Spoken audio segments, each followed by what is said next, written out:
Miguel Francisco, 27 anos, natural de Olhão, é licenciado em Biologia e mestre em Biologia Molecular e Microbiana. Atualmente está a desenvolver o seu projeto de doutoramento na Universidade do Minho, no qual usa o fungo Aspergillosis para transformar resíduos agroindustriais em substâncias de elevado valor. Tem uma panóplia de hobbies, desde jogos de tabuleiros, videojogos, passar tempo com o seu coelho e até fazer crochê. Gosta de ir ao cinema, passar tempo de qualidade com a família e amigos. Tem uma paixão por conduzir e é uma das razões que, se não fosse cientista, talvez fosse camionista. Por influência do pai, ser eletricista também seria uma opção. Olá, Miguel. Bem-vindo a este episódio. E gostava de fazer uma pergunta, que é: qual é o nome do teu coelho? Que eu adoro saber os nomes dos animais de estimação das pessoas. O nome do coelho é Dango. Dango? Sim. Mas que é tem um- algum significado? Sim, é um doce tradicional japonês e como lá em casa gostamos muito do Japão, já tínhamos tido também um hamster que chamámos Mochi, também é um outro voo. E quando veio o coelhinho achámos que Dango era Já giro. foram visitar o Japão? Eu já fui a termo de trabalho, digamos assim, mas é a viagem de sonho dos dois, é ir ao Japão. Estiveste em que cidade no Japão? Estivemos em Osaka, Kobe e Kyoto, penso eu. Acho que foi essas três. Foi uma experiência. Foi intenso. Gostas de animes? Não sei se é Sim, uma sim. cultura. Gosto muito. Tudo o que seja cultura japonesa gosto muito. Samurais, animes também gosto muito. Mesmo os mangás, que são. É o livro do anime, vá. Também gosto muito. E Tens assim algum anime preferido? tenho vários. Gosto de Naruto. Vi de pequenino e gostei muito. E também gosto do One Punch Man, que é assim mais cómico. Bem, eu não sou fã assim de animes, vi alguns, mas para mim Dead Note foi aquele que vi em 3 dias e foi um anime que me marcou. Outra pergunta que eu tenho curiosidade é: sendo natural de Olhão, achas que isso te foi influenciando para a tua licenciatura em Biologia? Que eu tenho esta ideia, não é? As pessoas do Algarve querem ser ou biólogos marinhos ou biólogos. Influenciou a... Penso que não, porque foi quase uma decisão de nascença, vá, digamos assim. Eu desde pequenino quis ser biólogo. Pronto, em Olhão tinha muito contacto com, por exemplo, com muitos peixes, muitos animais e coisas assim. Ajudou a isso, mas não penso que tenha influenciado assim muito. Era já uma ideia de muito novo. Sim. Em relação aos teus hobbies, não é? Já disseste que gostas de animes, gostas de videojogos, jogos de tabuleiros. Achas que o estares habituado à estratégia, não é, com os jogos de tabuleiro, isso te ajudou no teu doutoramento a ter uma visão assim estratégica?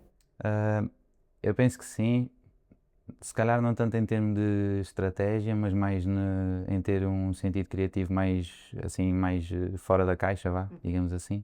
Acho que aí deve ter ajudado bastante. E também um pouco na estratégia, mas são estratégias muito diferentes. Sim, mas o ter, se calhar, a flexibilidade Sim, de sim, ter ajuda muito ideias, não é? O pensar mais sim, sim. rápido, não é? Principalmente nos videojogos. Não sei se jogas jogos de estratégia, de guerras.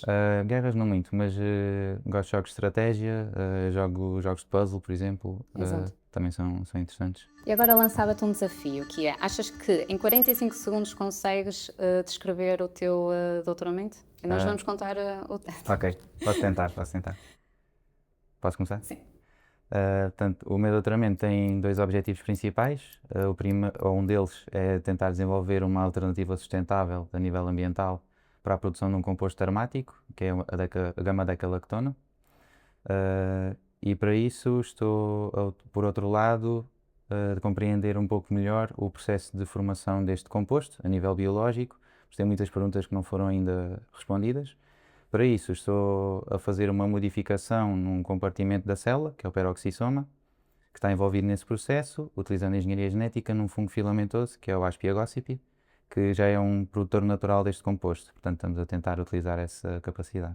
Eu gosto de pensar nisto como uma fábrica em que ainda não sabemos bem a função de todos os funcionários e estamos a fazer modificações quer à estrutura da fábrica, quer aos funcionários e ver depois a função deles no produto e também no funcionamento da própria fábrica. Acho que que foi bem conseguido. E agora ia pegar, não é? Estavas a falar, não é, que vias o fungo, não é, como uma fábrica. Como é que Uhum. ele consegue, a fábrica, não é, transformar em essas substâncias de valor? Consegue-se assim explicar?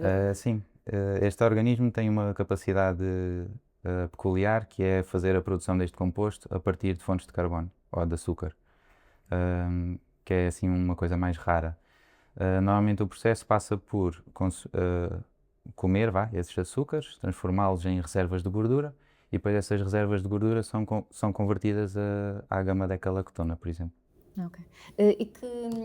Onde é que ele vai buscar esses açúcares? Qual é sei que tu utilizas alguns resíduos agroindustriais. É sobretudo que tipo de resíduos? Assim, se conseguisses dar algum exemplo, para ser mais específico, para conseguirmos Sim, todos perceber. há muitas indústrias que, nomeadamente da agricultura e da indústria, que produzem resíduos que depois acabam por ser lixo ou são descartados, mas ainda têm algum valor, nomeadamente em conteúdos de açúcar, por exemplo, hidrolisado de casca de eucalipto, por exemplo, que é um resíduo da indústria do papel, depois não é utilizado. Existem também xaropes, por exemplo, que são resíduos da indústria, e acabamos por tentar usar também, estamos assim a tentar usar vários para isso.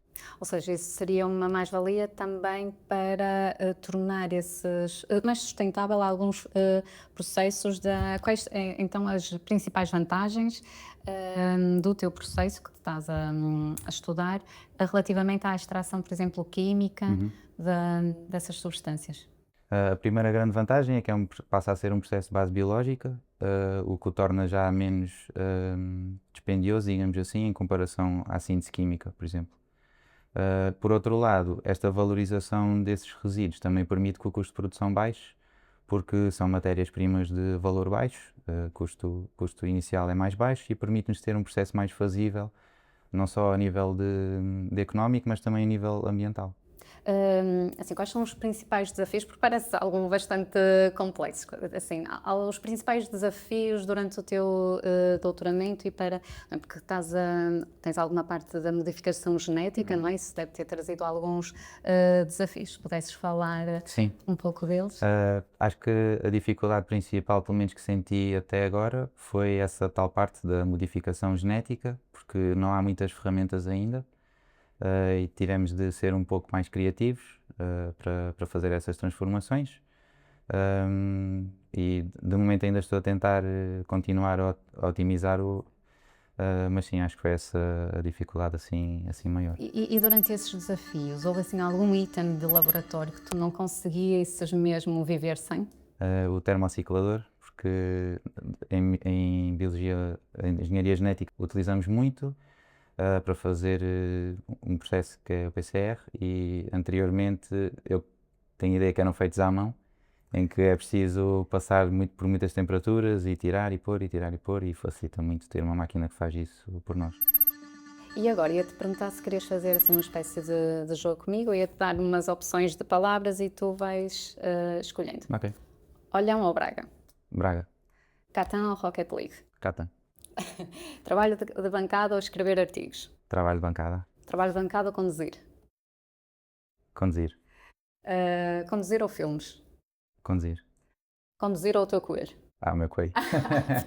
Bom, e para terminarmos este episódio, pedia que descrevesses o teu doutoramento numa palavra, se conseguisses. Jornada. Jornada. Quer a nível profissional, quer a nível pessoal. Obrigada pela tua presença, Miguel, e no próximo episódio vais estar aqui a substituir-me. Obrigado.